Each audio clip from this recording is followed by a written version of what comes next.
an alumni of SUDS, and I'd like to stress to this point that it does not get any fucking better. I'm 22 years old, I have a fucking pension plan. What is my life? Anyway, my repertoire is generally speaking sort of more ukulele-based comedy, but I don't have ukulele with me tonight. And also, this is dead SUDS. This is serious, this is drama. So I decided to, find my muse in a gentleman who, time after time, has fused the poetry and beauty of songwriting with the dramatics of acting. Yes, ladies and gentlemen, I am talking of the great William Shatner. He and I share a mutual love in one of the greatest songwriters of all time, which is, of course, Sir Elton John. So tonight, I would like to pay tribute to both William Shatner and Elton John in a piece I call Crocodile Rock. By the way, if you've not seen William Shatner do Rocket Man by Elton John, I strongly suggest you YouTube it after the show. It'll still be funny, but it won't make that much sense. I remember when Rock was young. Oh, me and Susie, we had so much fun. Holding hands and skipping stones. I had an old gold Chevy and a police of my own. But the biggest kick we ever got was doing a thing called the Crocodile Rock.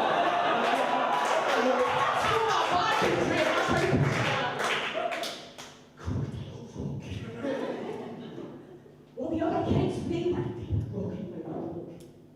We were hopping and hopping to the Crocodile Rock. Well, crowd rocking. You stand and shouting, your feet just can't keep still. I never knew me a better time. I guess I never will. Oh, Lordy Mama, those Friday nights when Susie wore her dresses cute. The crowd rocking, it was out of sight. Nah.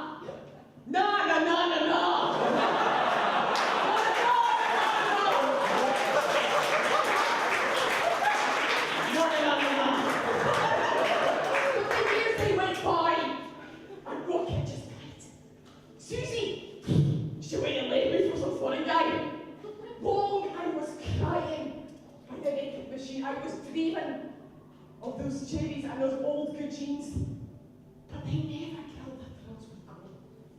Burning up through Crocodile Rock, burning fast as those weeks went past. We really thought the Crocodile Rock would last. Well, crowd rocking, you stop and you shout and your feet just can't keep still. I never knew me a better time.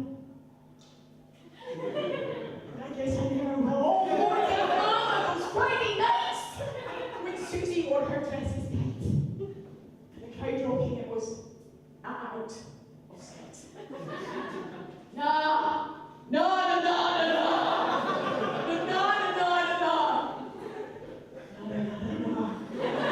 As I remember when Rock was young, me and Susie, we had so much fun. Holding hands, skipping stones. I had an old gold Chevy and a police car. But the biggest kick I ever got was doing a thing called the Crocodile Rock. While the other kids, they were rocking around the clock. We were hopping and bopping the Crocodile Rock. Well, crowd rocking, you stop and you shout and your feet just can't keep still. I never knew me a better time than I guess I never will. Oh, Lordy Mama, those Friday nights when Susie wore her dresses tight. You crowd rocking, oh, it was out of sight. Nah.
clever, but no one else imagined he had any chance whatever.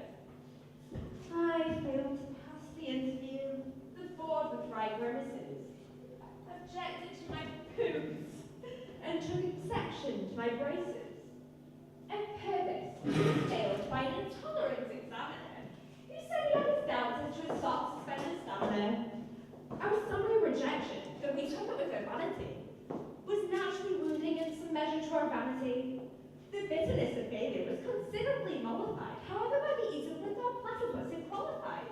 The wisdom of the choice, it soon appeared, was undeniable. There never was a diplomat more thoroughly reliable. He never made rash statements his enemies might hold him to. He never stated anything for any no one ever told him to. And soon he was appointed, so correct was his behavior, a minister without portfolio to Transmoravia. My friend, he was loved from the Abbeys to Estonia. He soon achieved a pact from Peru and Patagonia. He never vexed the Russians, nor offended the Romanians. He pacified the Lettons, appeased the Lithuanians. But he won approval from his masters down in Downing Street, so polio. I love how it just throws an O there, just so it rhymes. It's O for no reason. He was soon to be rewarded with the grant of the portfolio. When on the anniversary of Greek emancipation, alas, he laid an egg in the Bulgarian legation. Now he screws everything up. This untoward occurrence caused an unheard of repercussions, giving rise to epidemics of sword clanking in the Prussians. The Poles began to threaten and the Finns began to flap at him, directing all the blame for this unfortunate mishap at him. When the Swedes withdrew entirely from the Anglo-Saxon dailies, the rise of photographing the aurora borealis, and all efforts at rapprochement in the meantime grew barren, the Japanese in self-defense annexed the Isle of Arran. My platypus, once thought to be more cautious and more tentative than any other living diplomatic representative, was now a sort of warning to all diplomatic students of the risks attached to the negligence, the imperils of imprudence, and branded in the honours list as Platypus de Vera, retired and lonely figure to lay eggs at Bordighera.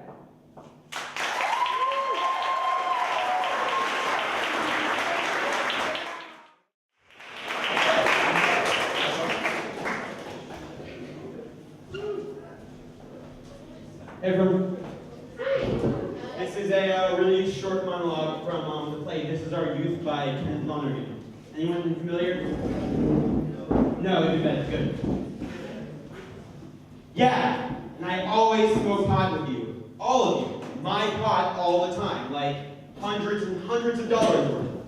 So why shouldn't I make some money off of you? You fucking guys gripe at me all the time, and I'm providing you schmucks with such a crucial service. Plus, I'm developing valuable entrepreneurial skills for my future. Plus, I'm providing you with precious memories of your youth from when you're fucking old. I'm the basis of half your personality. All you do is imitate me. I turned you on to the honeymooners, Frank Zappa, Ernst Lubitsch, boxer shorts, sushi. I'm like a one-man youth culture for you pathetic assholes. You're gonna remember your youth as a gray stoned haze, punctuated by a series of beatings from your dad and my jokes. God damn, you know how much pot I've thrown out the window for you guys in the middle of the night when you're wandering around the street like junkies, looking for half a joint so you can go to sleep because you scraped all the resin out of your pipes. And you bitch about the fact that along the way I turned a little profit. You should thank God you ever met me, you little fucking hero-worshipping little fag.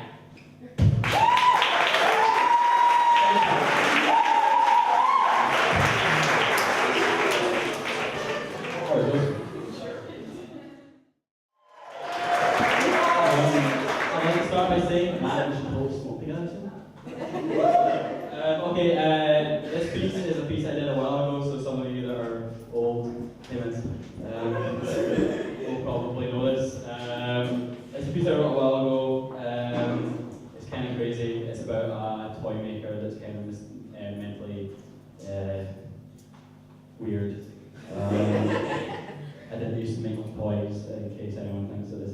desperate cry for help. Please help me. Sorry for getting so tense. The light flickers above me. These stairs creak beneath my weight. My footsteps echo, bounce off the walls. It disturbs my ears, disturbs my work. The smell of damp lingers in the air, waiting. For what? I do not know. Of that I'm certain. These attacks in my senses, they feel right. Natural. Perfect. Yes, perfect. Perfect for my work. You see, I'm a carpenter of sorts, like Jesus. Only I'm a toy maker, a creator of. These are my perfect conditions for my work, for my duty. This is where my creations are given life. This is where they exist.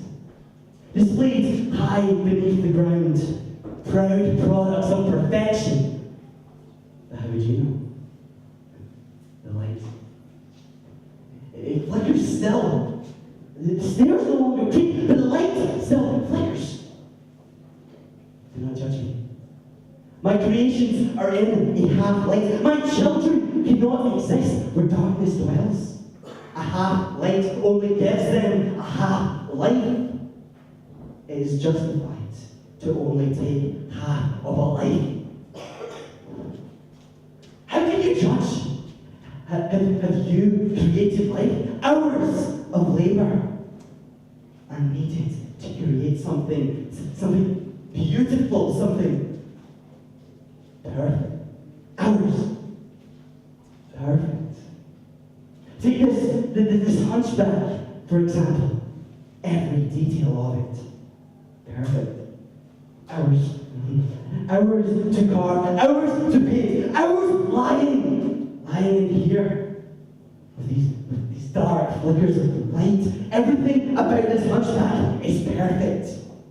As it is the perfect portrayal of imperfection. It makes perfect sense. Would you like to watch as I control its movements? No? What about touching the hunchback? Do you want to touch the hunchback? Do you want to smell it? This is the fun piece there. Is the taste that I find truly exquisite? What about you? Now, there's that echo again. I could never give birth to a child of such imperfections, could I? No. Back then, before the lights flickered, I had a monkey, a toy monkey. The monkey, the strings, all the woodwork, the monkey, the eyes. No, not the eyes, her eyes.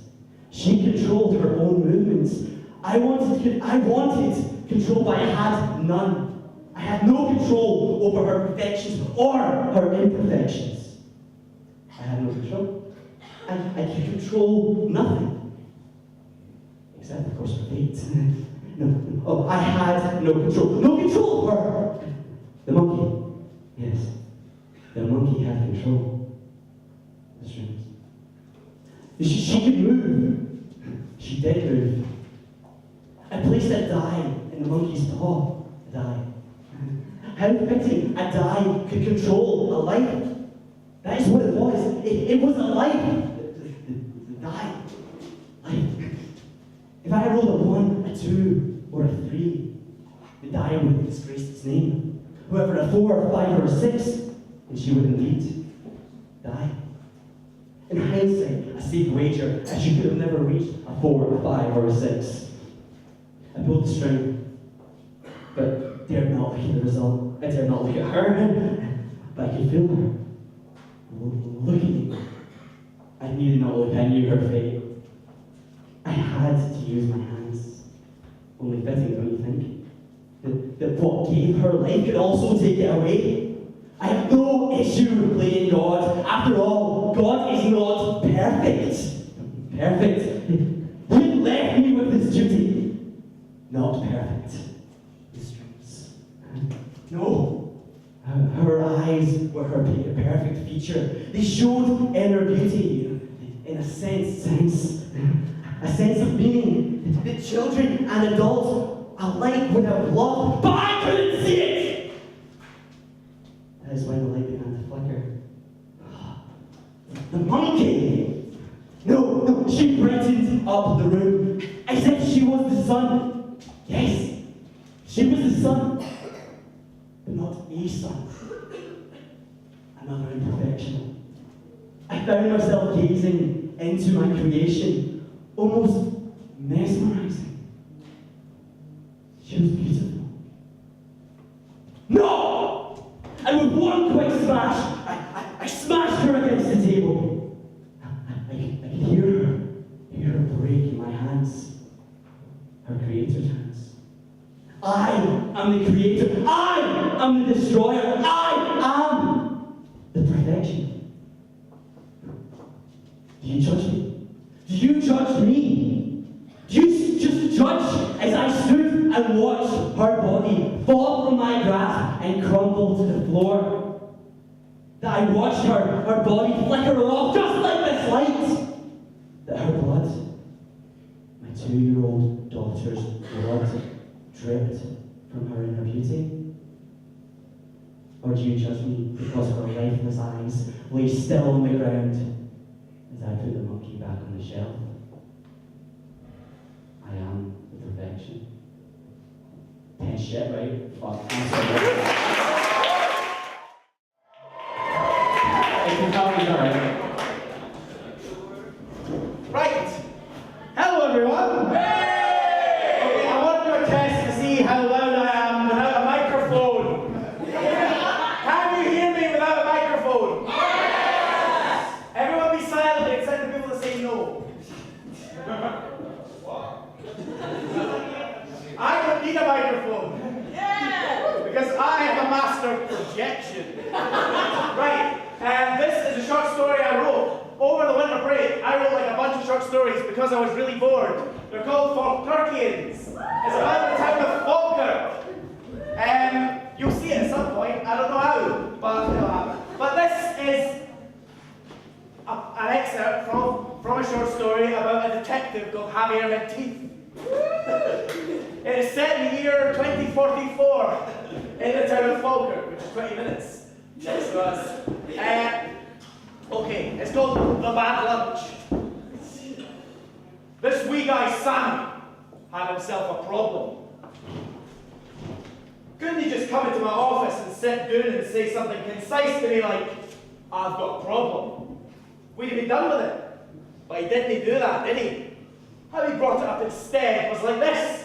Yeah, I'm fine, yeah, great, absolutely great. Got a party to go to later tonight, looking forward to that, you know. I was just thinking, well, I read this thing, I just thought, I mean, I have a friend who I've not heard from in a long time, and like, I was just wondering I just looked at him, silently, stared him dead in the face, drooping mouth filled with gloom and hatred. A classic stare down. What? Well, I guess maybe my problem is, what the fuck are you even on about me? Monster, out with it, fucking spit it. I never realised how small he was until he started sinking into my chair. I'll be fine, I think. He took a breath. One of my friends contacted me recently, an old friend, very old, and she, wait a fucking minute, I said. And I take a long, long sigh, really stretch it out. I let it bubble with a wee growl underneath it. Fuck's sake, I say to him. Is this about a lassie? No, not exactly, but maybe, I mean, right, I say.